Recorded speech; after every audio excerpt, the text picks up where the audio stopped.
ធ្លាប់អត់ពេលសង្សារក្បត់ឬមួយគេចាប់ផ្ដើមមានអ្នកថ្មីយើងនេះក៏ស្មៀតថ្មីរកគ្រូមន្តអាគមដើម្បីតាក់ទាញសង្សារយើងឲ្យត្រឡប់មកវិញ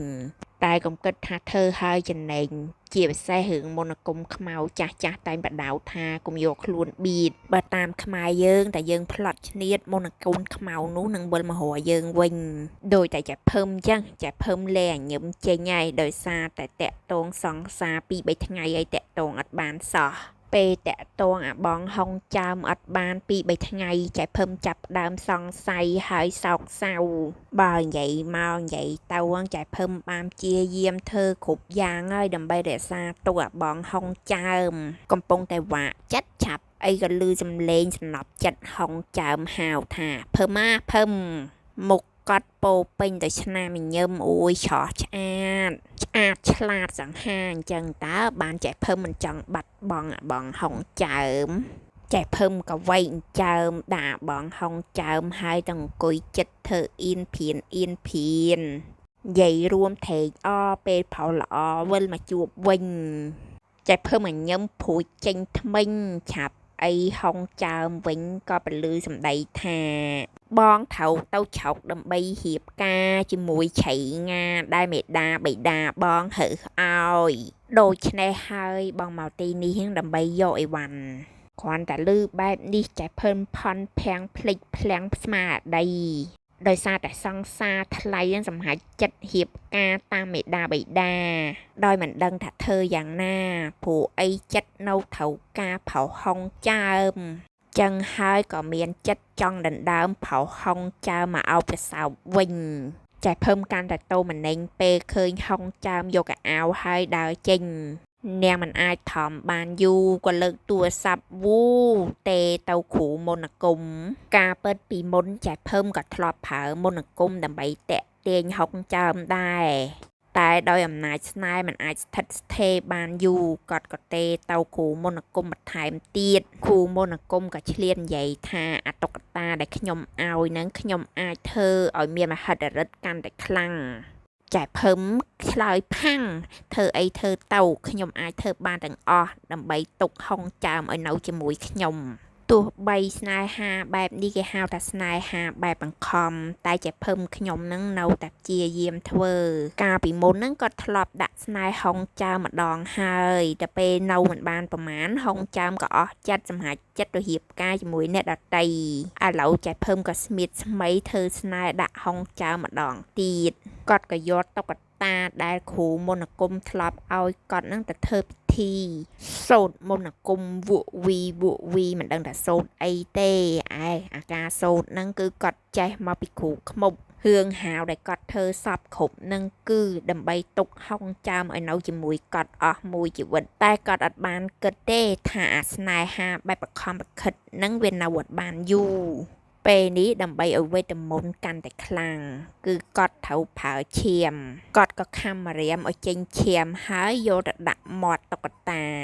ពេលនោះចែភឹមឃើញថាតុក្កតាហ្នឹងចេះបឺតឈាមគ្រាន់តែធ្វើវិធីរួចហើយឆាប់អីហុងចើមគេផ្ញើសារមកថាអូឥឡូវហ្នឹងគេកំពុងតែមានបញ្ហាហូតជីវិតការអត់បានគ្រាន់តែឃើញចឹងចែភឹមចាប់ដើមញញឹមហើយមានសង្ឃឹមតិចចែភឹមក៏បន្តខំញិចម្រាមដៃដើម្បីយកឈាមបញ្ចុកតុក្កតាបន្ថែមវេទមន្តពិតជាបានផលមែនចុងចើមក៏ត្រឡប់មករកចែភឹមហើយបវរចែភឹមទៅក្រៅមើលកុនឃើញដូច្នេះចែភឹមកាន់តែបហូរឈាមកាន់តែច្រើនឲ្យតុក្កតាផឹករួចហើយចែភឹមក៏បានជួបអាបងហុងចើមញឹកថ្ងៃមួយនៅពេលព្រឹកពេលចែភឹមទើបតែងូតទឹកចែភឹមមើលកញ្ចក់ហើយក៏ចាប់ផ្ដើមគិតថាស្នេហាបែបនេះតើវាអាចស្ថិតស្ថេរបានយូរប៉ុណ្ណាដោយសារតែចែភឹមដឹងថាខ្លួនកាយគាត់នឹងចាប់ផ្ដើមប្រែប្រួលសក់ក៏ចាប់ផ្ដើមជ្រុះហើយរបួសនៅលើម្រាមដៃដែលគាត់ខំនោះអត់ជាសោះនៅកុហកខ្ញិញតែចែភឹមនឹងអត់អាចបកក្រោយវិញទេព្រោះអីចិត្តដល់គោលដៅហើយគោលដៅរបស់គាត់នោះគឺរៀបការជាមួយអាបងហុងចើមដើម្បីលំហាត់គោលដៅចែភឹមនឹងមិននៅឈាមទេខំដៃបន្តសម្រក់ឈាមកាន់តែច្រើនឲ្យតុក្កតានឹងមីមជុប ចែเพิ่มភ្លេចរាល់ការឈឺចាប់ទាំងអស់ហើយក៏កុហកខ្លួនឯងថាបើយប់នឹងហុងចើមសុំកត់រៀបការពេលនោះណាហុងចើមខ្លាយជារបស់គាត់ជារៀងរហូតពេលហុងចើមមកដល់ហុងចើមរាំងធ្វើមុខឆ្ងល់ឆ្លល់ឆ្លក់ឆ្លក់ព្រោះអីមុខនេះមុខមនុស្សថៅអំពើភ្នែកឆ្លើធើមដូចជាមិនសូវចង់ដកដង្ហើមហុងចើមក៏ផ្ដើមនិយាយថាអូយឲ្យបងសុំទោសបងអត់បានស្រឡាញ់អូនទេបងចាត់ទុកអូនត្រឹមជាប្អូនឆៃតែប៉ុណ្ណោះពេលនោះចែភុំឡើងឆ្លុត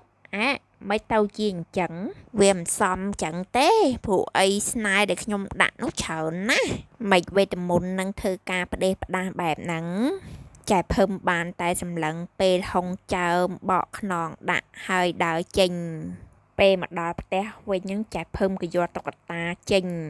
ហើយទន្ទិញពាក្យនៅក្នុងចិត្តថាมันអាចឲ្យហុងចើមចេញពីខ្ញុំបានទេมันអាចបដ ாய் ឲ្យហុងចើមទៅរៀបការជាមួយឆៃសេងបានឡើយបើខ្ញុំមិនបានគ្មានអ្នកណាបានឡើយដោយការខឹងនោះហើយគាត់ក៏យំជុលចាក់លើតុក្កតាពេលនោះហុងចើមក៏ឈឺធុងដួលព្រុសនៅមុខចែភឹមទៅដឹងថាតុក្កតានឹងតំណាងឲ្យហុងចើមចែភឹមក៏ហត់ទៅស្ទាបដង្ហើមបងហុងចើមថាបងហុងចើមនឹងស្លាប់ហើយឬនៅពេលនោះមេខ្មុំក៏និយាយថាអូយកុំបារម្ភវាមិនតាន់ងាប់ទេពេលនោះដែរចែភឹមក៏ចាប់ផ្ដើមញញឹមដោយសារតែឃើញមេខ្មុំមកដល់ព្រោះអីគិតថាមេខ្មុំនឹងអាចជួយឲ្យខ្លួនហើយបងហុងចើមនឹងនៅជាមួយគ្នាអស់មួយជីវិតមេខ្មុំក៏យកហុងចើមដាក់ដេកចិត្តជាមួយចែភឹមអូចែភឹមមើលគេអាញញឹមព្រួ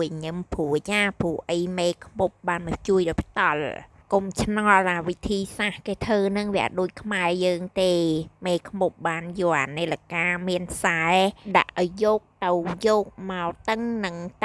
ងនៅលើភ្នែកចែភឹមពេលនោះចែភឹមមានអារម្មណ៍ដូចស្វឹងបន្តិចដូចអីបន្តិចដូចថាមានអារម្មណ៍ថាហោះហើរសម័យពេលចែភឹមបើកភ្នែកឆាប់អីទៅឃើញហុងចើមនៅពីមុខហើយលុតជង្គង់លើកចិញ្ចៀនចែភើមញញឹមហើយរាំងអៀនទីមផុតហុងចើមខ្លាយជារបស់គាត់ផ្ដាច់មុខហើយចែភើមក៏លើកដៃយ៉ាងអំភើយហុចឲ្យហុងចើមដើម្បីពាក់ចិញ្ចៀនឆាប់អីពេលនោះមុខហុងចើមផែជាមានឈាមភ្នែកធ្លាក់មុខមាត់ប្រឡូកប្រឡាក់ថ្មិញក៏បាក់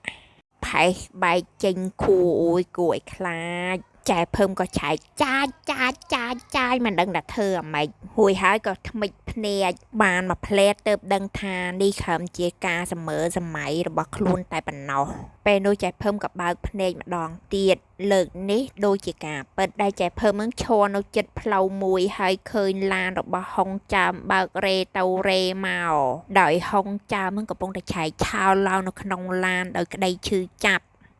គាត់បានច្រវាច់ទៅជើងរបស់គាត់មានអារម្មណ៍ថាជើងរបស់គាត់អត់ដំណើរការចនផាំងមិនកើតឡើយណា